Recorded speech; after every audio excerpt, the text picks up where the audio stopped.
Yo, c'est Karim, bienvenue sur les Sentiers de l'Autonomie. Alors pour choisir le bon modèle de votre futur van à aménager, c'est très simple, il suffit d'en choisir un qui est adapté à vos besoins. Voilà, je vous remercie de m'avoir écouté, je vous dis à bientôt pour une nouvelle vidéo. Salut!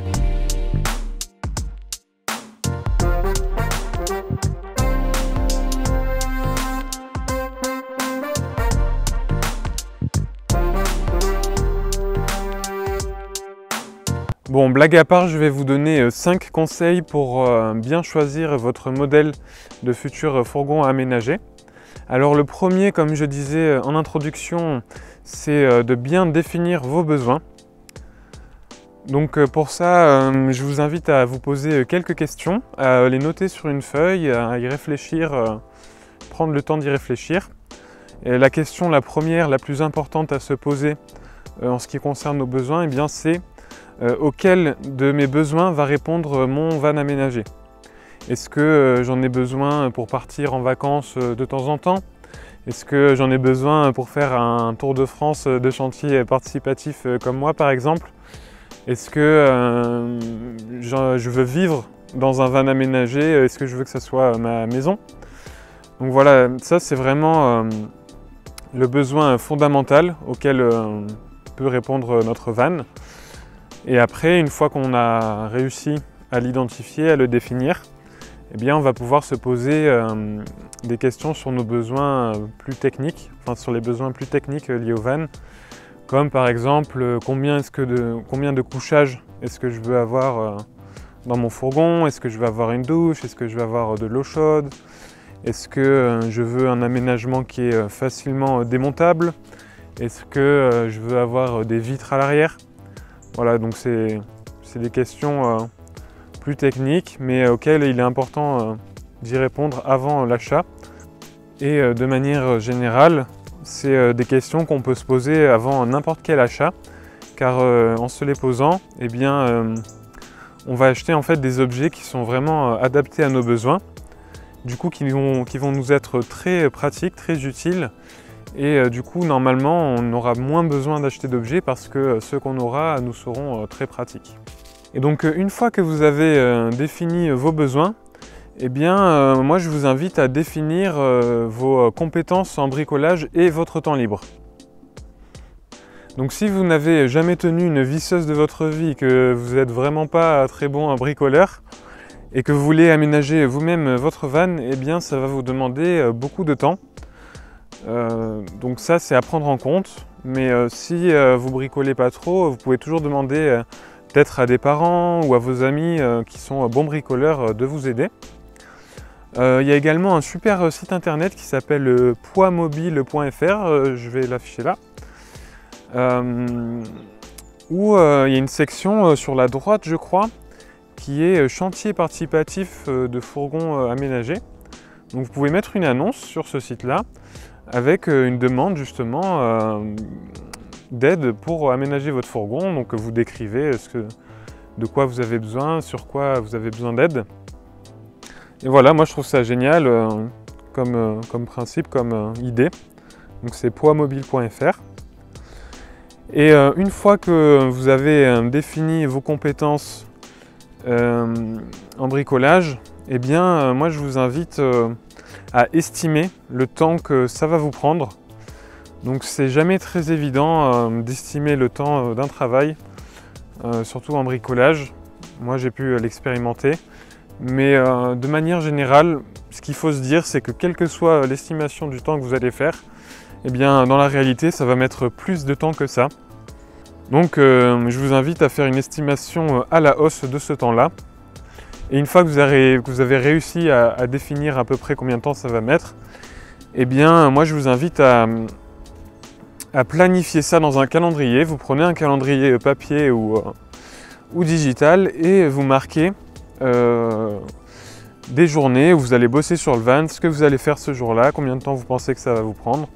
Comme ça va vous donner une idée de à quel moment votre van sera prêt à l'usage. Donc une fois que vous avez défini vos besoins et que vous avez défini vos compétences et votre temps libre, eh bien vous pouvez vous intéresser aux différents modèles de fourgons à aménager. Je vais continuer dans ce sens-là. Non, je vais dans ce sens-là. Alors moi, je vais vous présenter 3 types de véhicules à aménager. Donc on a les fourgonnettes ou petits utilitaires. Ensuite, il y a les fourgons ou combis ou encore vannes. Et ensuite, il y a les fourgons rehaussés et les camions.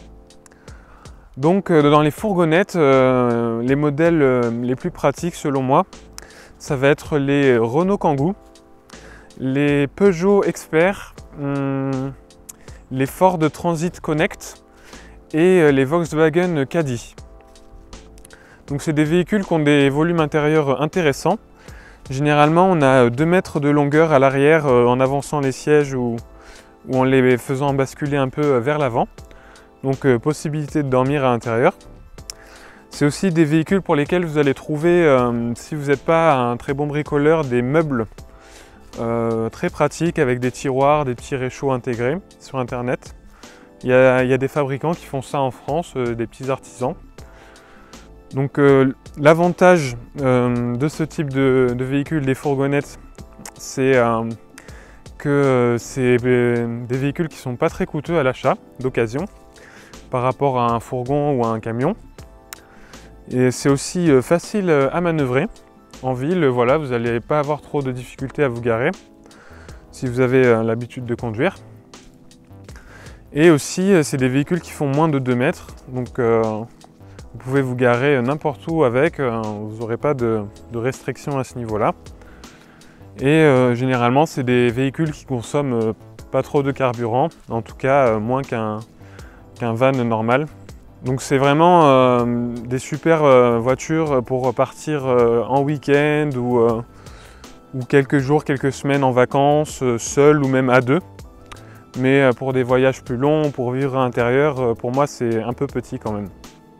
Et les inconvénients de ces fourgonnettes ou des petits utilitaires, enfin le seul inconvénient selon moi, c'est que les espaces, le volume intérieur est réduit et du coup ça limite beaucoup les rangements possibles. Donc on ne pourra pas prendre beaucoup d'affaires avec nous sur la route. Mais si on est dans une optique minimaliste de sobriété, eh bien ça peut convenir pour des voyages même plus longs. Ensuite, on a un autre type de véhicules, les plus connus, ce qu'on appelle communément les vannes, ou encore fourgons, ou encore combis. Donc les modèles phares, les modèles les plus pratiques, les plus fiables, ça va être les Volkswagen Transporter et toutes leurs dérivés, California, Caravelle, etc. Donc le Transporter, c'est le modèle de base de fourgon Volkswagen, et California, c'est un modèle, le même modèle mais aménagé avec le toit relevable. Donc c'est des aménagements d'origine. Ensuite on a le Renault Trafic. Donc moi c'est vraiment le modèle de van que je préfère. C'est celui que j'ai d'ailleurs. Donc le gros avantage, il a 2 gros avantages par rapport au transporteur. Le premier, c'est qu'il a un volume intérieur qui est plus important alors que le volume extérieur est similaire. C'est-à-dire que sur le Trafic, il a les côtés et le toit bien droits, alors que les transporteurs, si vous observez, ces côtés, vous verrez qu'ils seront courbés. Du coup, l'habitacle est plus réduit dans les transporteurs, alors qu'au sol, ils ont tous les deux la même emprise, je dirais, la même taille au sol. Donc de ce point de vue-là, le Renault Trafic est très intéressant. Et le deuxième avantage qu'il a par rapport au transporteur, c'est qu'il est beaucoup moins cher. Donc si vous voulez un transporteur en bon état avec moins de 200 000 km, il faut compter environ d'occasion 8 000 €. Et pour un équivalent en Trafic, eh bien, ça va être 6 000 €. Donc ça fait une bonne différence. Il y a aussi les Ford Transit qui sont très intéressants. Ils ont un très beau volume intérieur qui est un peu plus important que sur le Renault Trafic. Et par contre, j'ai entendu à quelques reprises des gens qui disaient que les moteurs des Ford étaient un peu moins fiables. Bon, je ne suis pas allé vérifier l'information, il faudrait faire des recherches un peu sur internet, sur les forums. Mais en tout cas, voilà, c'est un van qui a des bonnes dimensions avec des beaux volumes. On a aussi les Mercedes Vito, 4e modèle. On en voit souvent des aménagés. Donc l'avantage des Mercedes, c'est que normalement le moteur est plus robuste, plus fiable. Par contre, les pièces, il me semble, sont un peu plus chères. Mais voilà, c'est un petit van. Je crois qu'il est un peu moins volumineux que le Trafic et que le Transporter, parce qu'il a le toit qui est assez courbé, il est assez bas. Donc voilà. Donc les avantages des fourgons ou des combis, c'est que déjà ils font moins de 2 mètres de haut. Donc ça vraiment c'est un très grand avantage parce que les péages seront au prix des voitures de tourisme, des voitures normales. Et aussi vous pourrez accéder à de nombreux parkings qui sont limités à 2 mètres de haut en fait.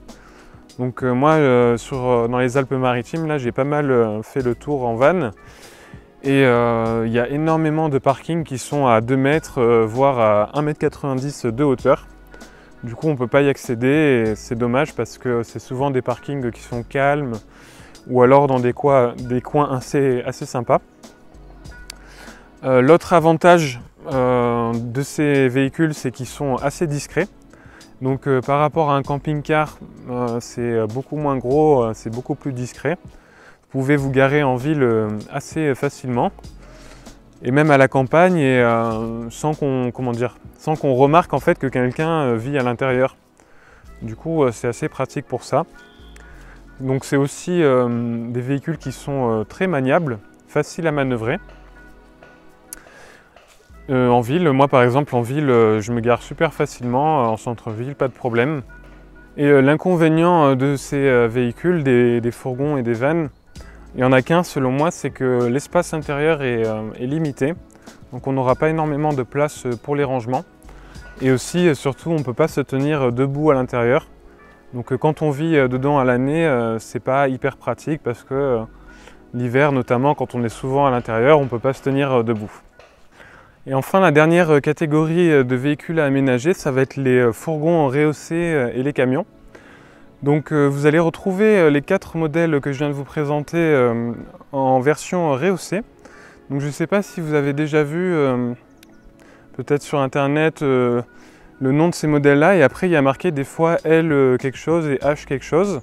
Donc en fait, le L, ça désigne la longueur du modèle et H, la hauteur du modèle. Donc moi par exemple, mon Trafic c'est un L1H1. 1, 2, 3, 4. Aïe aïe aïe aïe. Ah. Mais t'es beau toi.